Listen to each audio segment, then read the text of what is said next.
Hello everyone, my name's Zoe. I'm sure you have come here for some juicy mother-in-law stories, and I sort of have one for you. I'll give you a warning that my story does have a tragic side as well. But don't worry, justice was served and my evil mother-in-law, Nessa, did get her karma in the end. To start my story, I must mention that I met my husband Logan in college. We were both studying abroad and I had no idea how horrible his mom truly was. From what I had heard from Logan, I only had admiration for the woman. Nessa was a single mom to Logan since his dad died when he was a teenager. It was a rather tragic situation. While coming home from a dad-son trip, their car crashed and only Logan survived it. His father was alive for a very short while and passed away 2 days after the incident. Logan had moderate physical wounds, but his mental trauma was something that just wouldn't go away. Logan had always talked about how he was grateful to have his mom step in and take care of him. Nessa was a fighter and raised a fine young man, so I only had positive thoughts about Nessa until I actually met her. This is how our first meeting went. Nessa, I'm so happy to meet you. I was actually looking forward to getting to know you because of the stories Logan told me. You truly are a remarkable woman. That I am, Zoe. I'm glad you could see that early on. I'm not someone to be messed with. I did have to suffer a lot raising Logan alone. Yes, you have truly raised a fine young man. Logan has landed such a great job and is so good at taking care of others. He loves you a lot, you know. He has achieved so much to make you happy. I hope you're proud of him. Why should I be proud of him? Logan has only done the bare minimum. I deserve that after losing my husband due to his stupidity.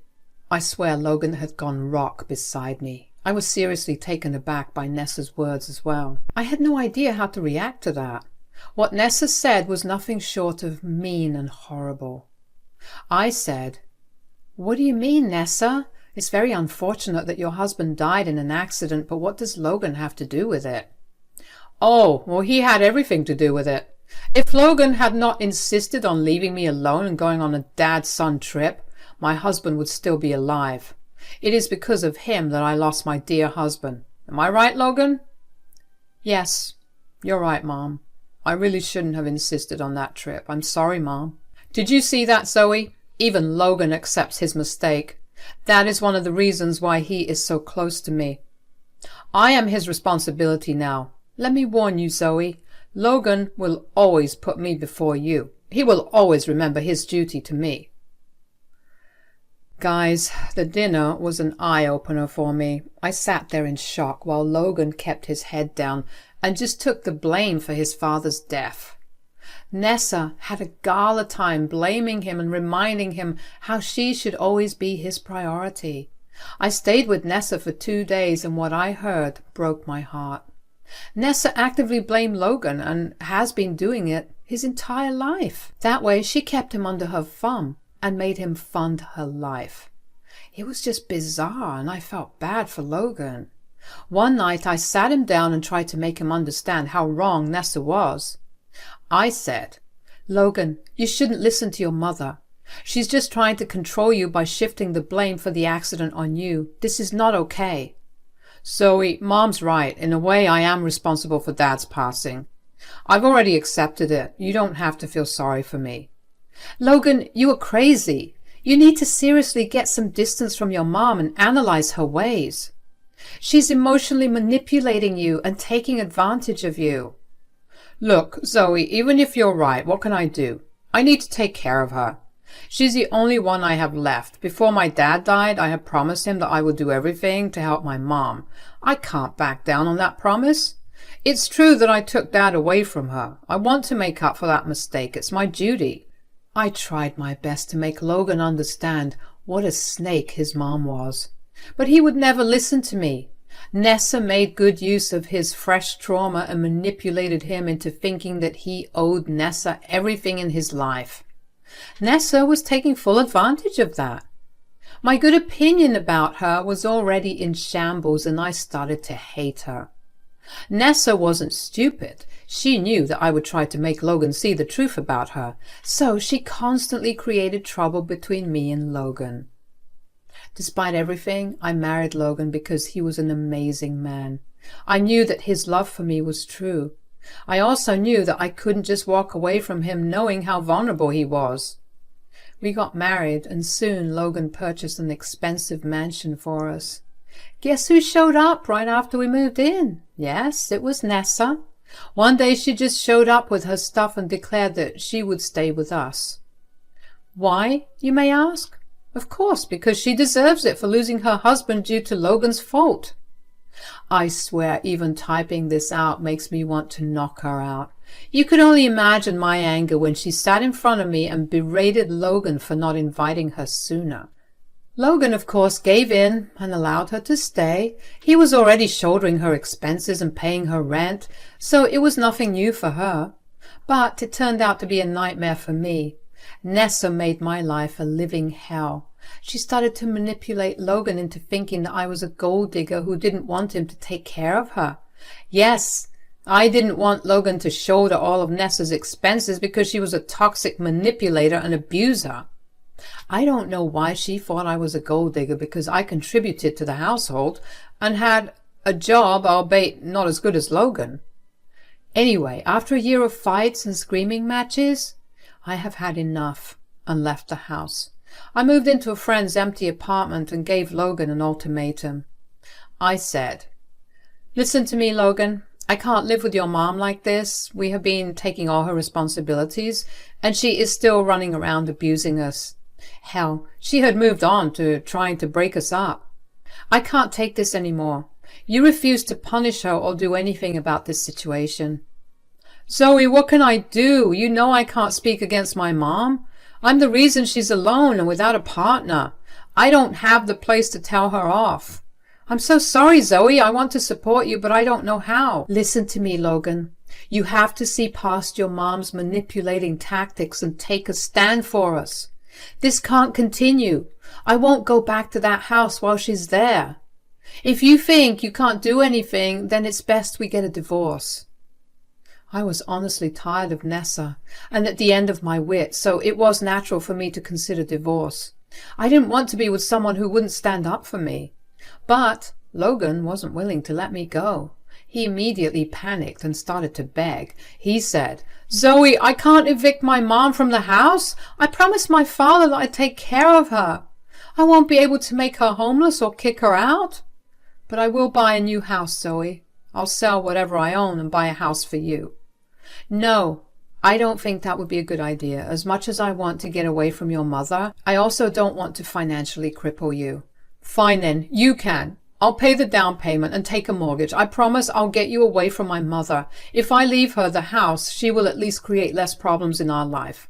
I'll slowly cut her off, Zoe. I promise you that I will make sure you never face this situation again."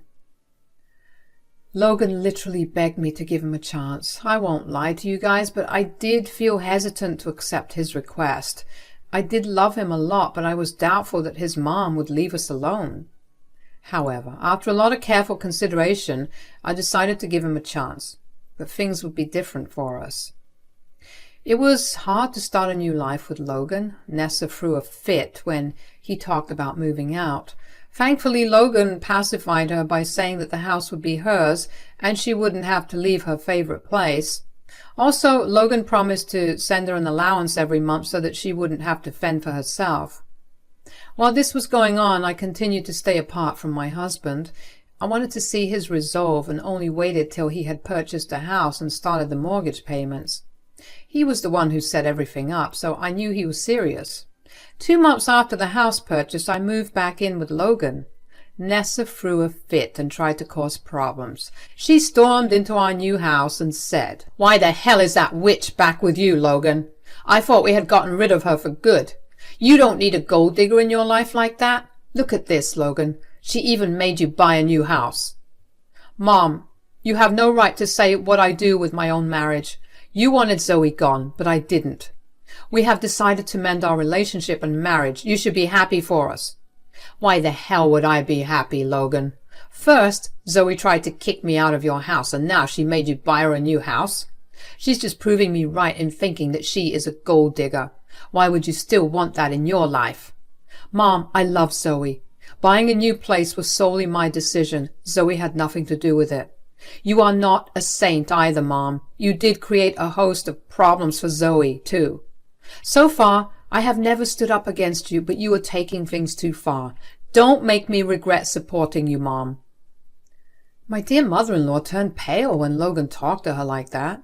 She had never expected Logan to stand up for me like that. I know that to most people it is nothing remarkable, but to me it was.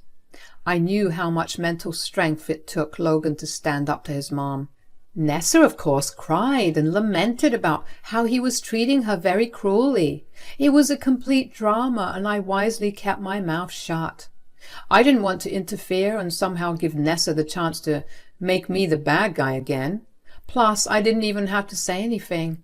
Logan continued to covertly threaten Nessa about cutting off her monthly allowance if she continued to cause problems. That shut her up eventually, but Nessa's words also gave me some food for thought. When Nessa was gone, Logan started to apologize to me again for his mom's words. He was worried that I would bolt after this small incident. He was really caught between a rock and a hard place. It honestly made me feel very sad for him. It was then that I decided that we needed some more changes. I said, Logan, I really appreciate how you stood up for me today. I know it's not enough and a little late, but I appreciate it anyway. I will do that again if Mom tries to create problems, Zoe. Please don't leave me again. I swear I will make things right.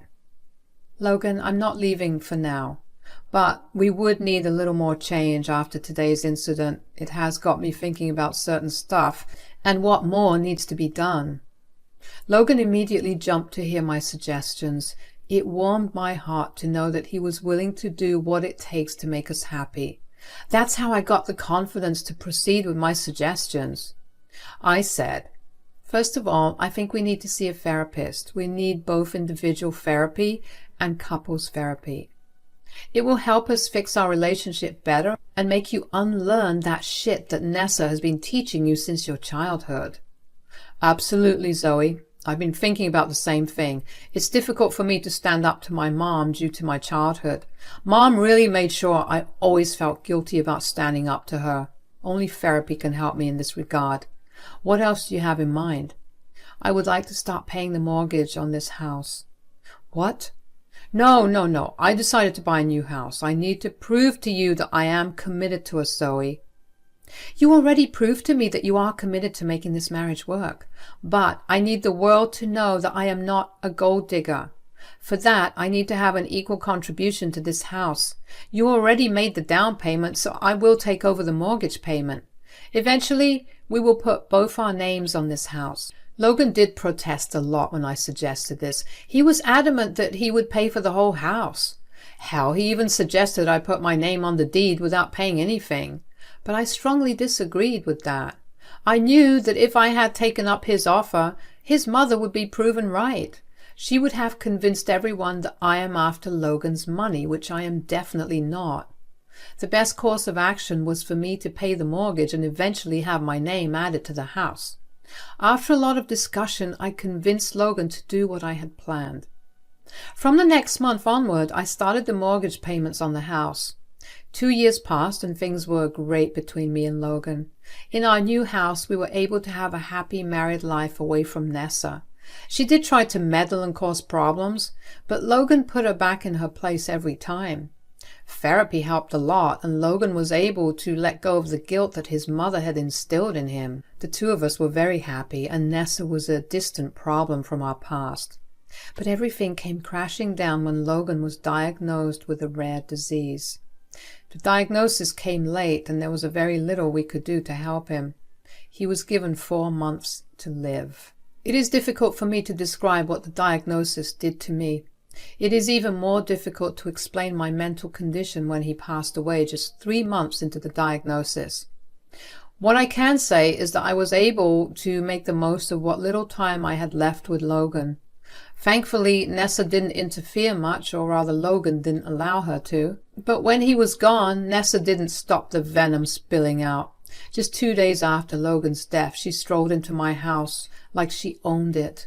I was angry and said, "What the hell are you doing here, Nessa? I told you to stay away." "Why would I listen to you, Zoe? This house will soon be mine anyway. I've just come to see it before I take full ownership of the place." "You are freaking crazy, Nessa. This house is mine. There is no way in hell that I would let you take it from me." "Oh, darling, this house was Logan's till he died. I know that you guys never ended up adding your name to the deed. Before he died, Logan had promised me that I would receive this house in his will." Nessa's words made me panic instantly. She was right about the house. As the years passed, we didn't have the chance to put my name on the deed. It was actually still completely in Logan's name. Now, Nessa was saying that Logan had promised her the house. I had a hard time believing that Logan had betrayed me so cruelly, but until the will was read, there was no way to tell. On the day of Logan's funeral, things were tense between me and Nessa. We were both pretty sad, although Nessa made a big show of crying every time someone came near her. How did I know? Well, she actually smirked at me when people left me to comfort her. It was starting to get on my nerves, especially because I really wanted to grieve my late husband in peace. I didn't want to make that day about me, so I kept my mouth shut and avoided any confrontations. The real drama started when me and Nessa were called by Logan's lawyer to read the will. When the will was finally read, I discovered to my great horror that Logan had indeed named Nessa as the new owner of the new house. I was honestly in shock while Nessa laughed in my face and kept saying how Logan would always put her above me. The lawyer sort of gave her the stink eye to keep her quiet while he read the next part of the will. While I couldn't understand why Logan would give Nessa a house that I was paying for, the lawyer read the rest of Logan's will. Nessa didn't pay attention to it because she was busy laughing at me, but I knew what my dear husband had done when the entire will was read.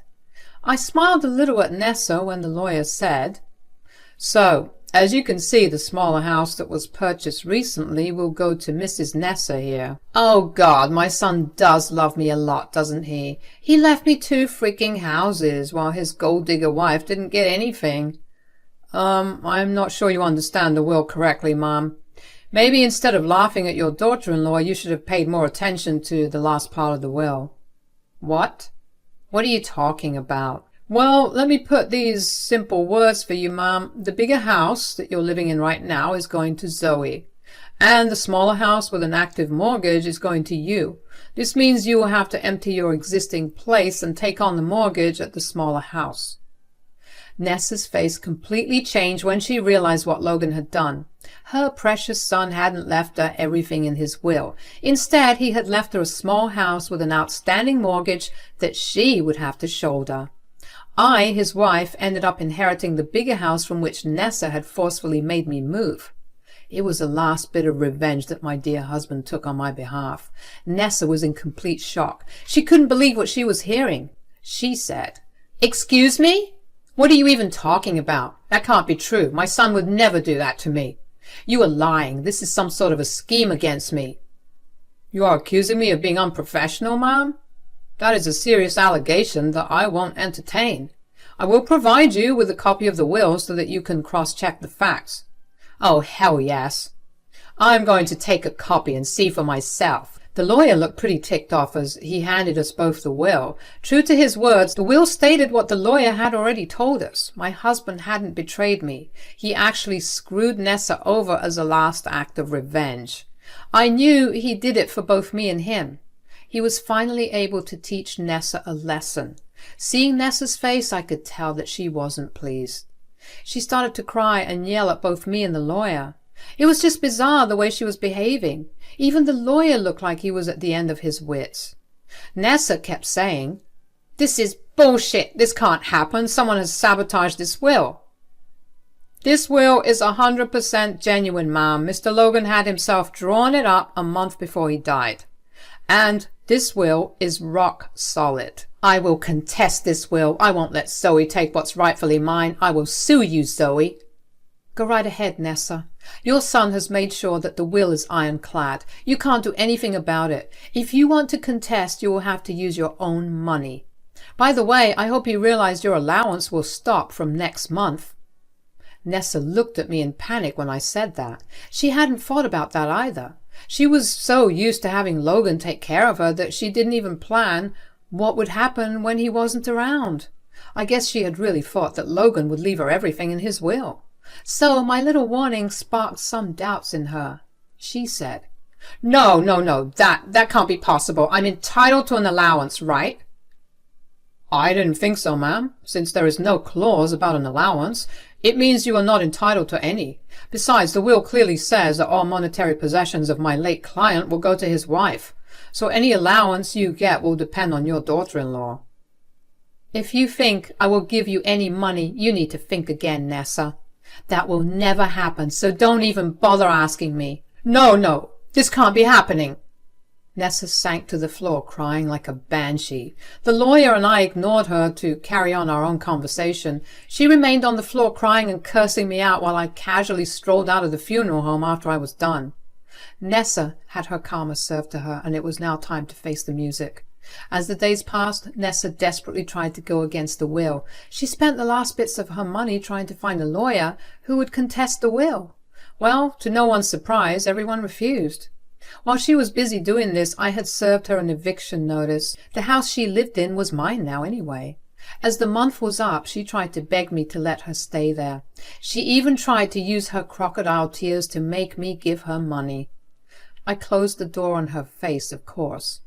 I was living with a friend and moved into the big house when Nessa was forced to move out. She moved into the small house and was stuck paying the mortgage. Since she had no money of her own and no job, she had to ultimately sell the house. The sale needed to be quick, so Nessa lost out on a lot of money. Not to mention the fact that the house wasn't even paid off completely. All in all, she only got enough money to support her for a year. I was there in my new house watching her every move. I saw her destruction with my own eyes. My stupid mother-in-law didn't even last a year with that money. Her terrible financial decisions made her homeless and penniless well within 8 months. Nessa did come back to beg me for help again. She tried to emotionally manipulate me by saying that her son would have wanted me to help her. I laughed in her face and told her her son already made his intentions clear. She didn't like that one bit. This time she couldn't even form a retort because she was down on her luck. Karma is truly an amazing thing. I saw her last week when I was out grocery shopping. She works at the cash counter now. She pretended not to know me. It was well and good with me. I didn't even feel sorry for her. I heard she's renting a place with 5 people now. All I can say is that she deserves it. As for me, I'm content being single in a big house and with the beautiful memories